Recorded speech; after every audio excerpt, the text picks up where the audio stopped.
Buzz's retirement garage. 1 year of retirement. Amazing. Hey, I got my Goulardi shirt on. I did that.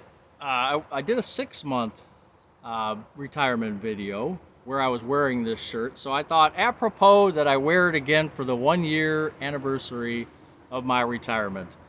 And I want to go over a couple of the pluses and minuses. And not the basic things that we've always heard about. You know, the pluses, every day is Saturday and all that good stuff. I mean, that's true, but I wanted to put a little bit of a unique spin on this because there's some other things, some small little things that matter as well. And so for my 1 year anniversary, which will be late next week, I just wanted to throw these out to you. So the good, right? Sure, we start off with the bad. Let's start off with the bad and then end with the good. How about that? So the bad. The first thing, and I don't know about you, but when I left work on a Thursday instead of a Friday. I took Friday as a vacation day at the end of the day. Reason being is I personally couldn't handle what I thought was going to be the emotions of having to deal with many people and doing the old cake cutting and the ice cream and shaking the hands. I didn't think I was, believe it or not, I didn't think I could emotionally do it. You know, working with almost the same people for 20 years, knowing just about everything about them and the position I was in, I knew details about some of them that, you know, came into my office, closed the door, and you know, I had to box the Kleenex out, and I just heard stories that, you know, I'll never share, but I heard stories that I just connected with a lot of these people. And to try to leave and just say goodbye to them just like that, it just wasn't going to work for me. So I started off my retirement, you could say, not on a bad note, because it was a one-time thing, but it was just something that most people, I don't think, do that. I think that they, you know, do the old exchange, you know, gift exchange, or not exchange, but they get the gifts, they do cut the cake, they get their ice cream, all that good stuff, and, you know, hey, pat on the back, great job, see you later, and I just couldn't deal with that. And the see you later part, that's a fallacy. And that's the second thing about retirement, which I did bring up 6 months ago too. The second thing about retirement, the bad stuff would be that once you leave, you're not going to really be in that social club anymore.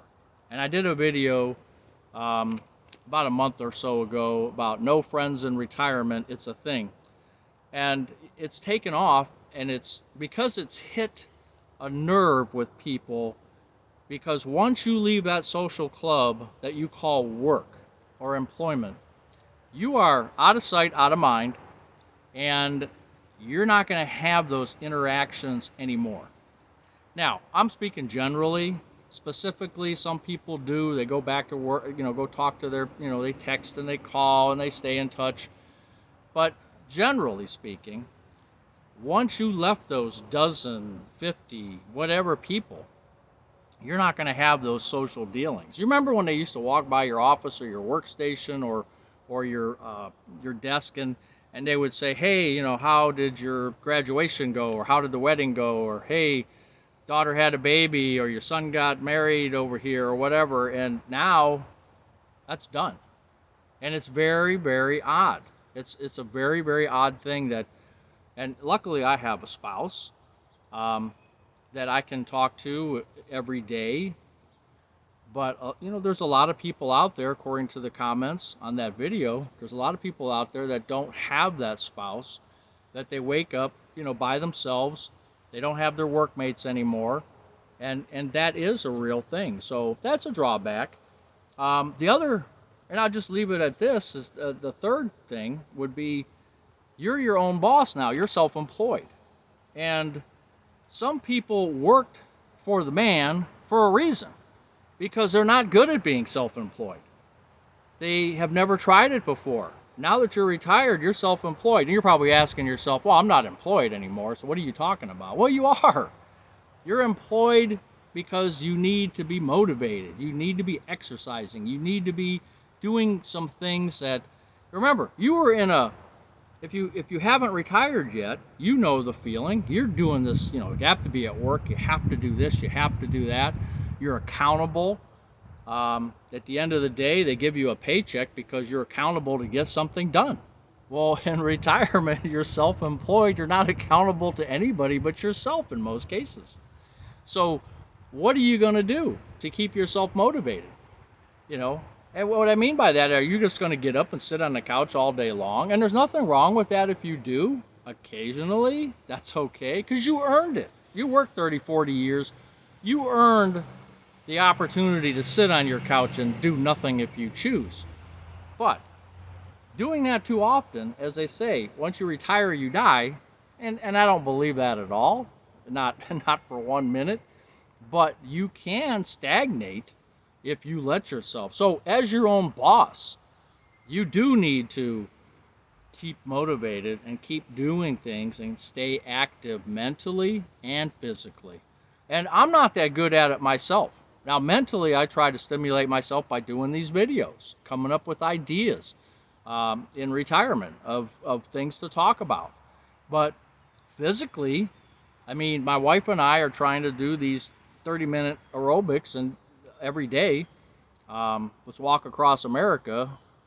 And, there's a lot of days that, we just didn't have time. Well, this got in the way, or, we ate dinner first and now we don't feel like it, or, I was busy doing this, I was down at the river, whatever it was, and we didn't do it. So we're kind of making excuses as well that we need to get a little bit better at. But being self-employed, you can make the progress, you can make the change and progress into being more physical and more mental. So that's something that I think I need to work on, and some of us out there, you probably need to work on as well, right?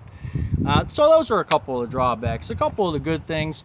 And like I said, I don't want to get into the cliches about retirement. Every day Saturday. Yeah, there's a lot of great aspects of it. I mean, too long to list right here.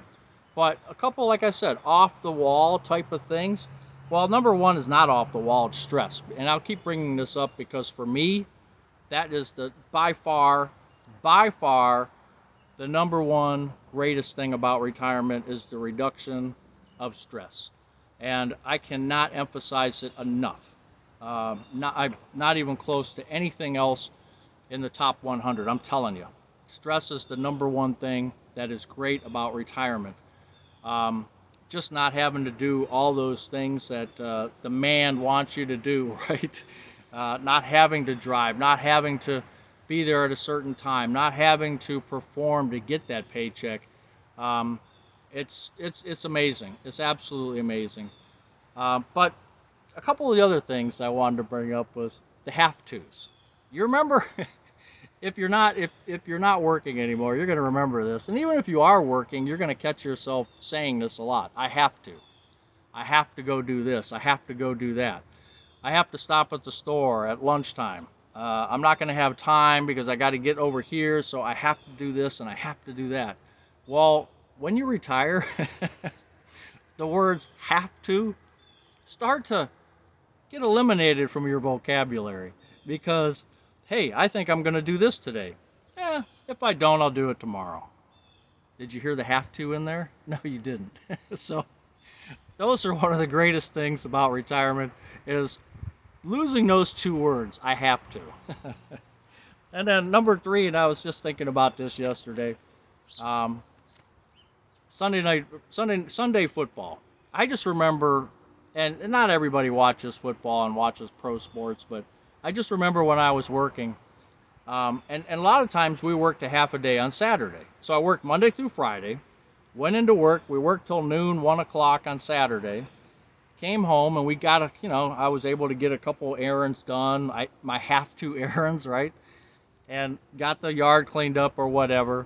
And then Sunday came, and you get up a little bit later, you have a nice breakfast or whatever, and then you're getting ready for the game, and starts at most games, 1 o'clock. Of course, you got your 4:30 games, but a lot of games were at 1 o'clock. So you're watching at 1 o'clock. It's a beautiful Sunday. The sun's out. And you're sitting in the house from 1 till 4 watching the game. Now 4 o'clock comes, 4:30. You know, you head outside, and then as fall and winter progress, you know, the sun sets at 6 o'clock. So you pick up an hour and a half of working outside and doing whatever. And then it's dark. So, and you're not really motivated to do the stuff in the dark. And some of the stuff you safely can't do in the dark. So you've lost that opportunity to get stuff done is gone because you were watching a football game. And again, nothing wrong with that.